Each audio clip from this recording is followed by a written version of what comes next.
E janë të shqit në shtu Qemal, se kësha ble, unë e qëto kësha ble. Por rrim edhe Qemal më banë përshtypje që kjo pjesa qiknena, do anash se tulla mira, pëtin, se qysh kem t'i full edhe ma herë mu m'pëlqen shtëpijat me tulla, po që ky farë gjelbrimi kënej, të pakta në rastet në Prishtinë që e ki qështu që veç mundesh me dal edhe me bo një ecje. Kur e ble, nuk është që të mërzitet të thusha, pëtin, se kur e me ngjyra, mas një 4-5 vjetë të thush pjan rëj, e tulla dyqysh i reziston kohës. E vërtet. E kjo pse është me ngjyra të ndryshme, do më thonë lagja është kryesisht i ngjason si më konë palete ngjyrave, o konë thjesht mës me ngjasu, mës më konë si lagje të zakonshme. Tulla ta jep një, përveç që është shumë e mirë për izolime, për jetëgjatësi, është ta jep një pamje tamam si ato kullat e vjetra Londrës, ose kullat e vjetra popullit tonë që nga pas me sheku i këne jetu të.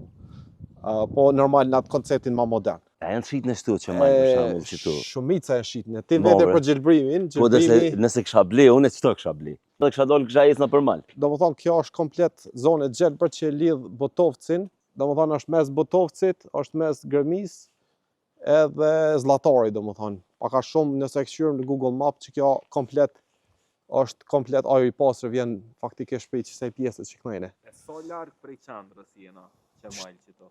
8 minuta në kom është. Kush?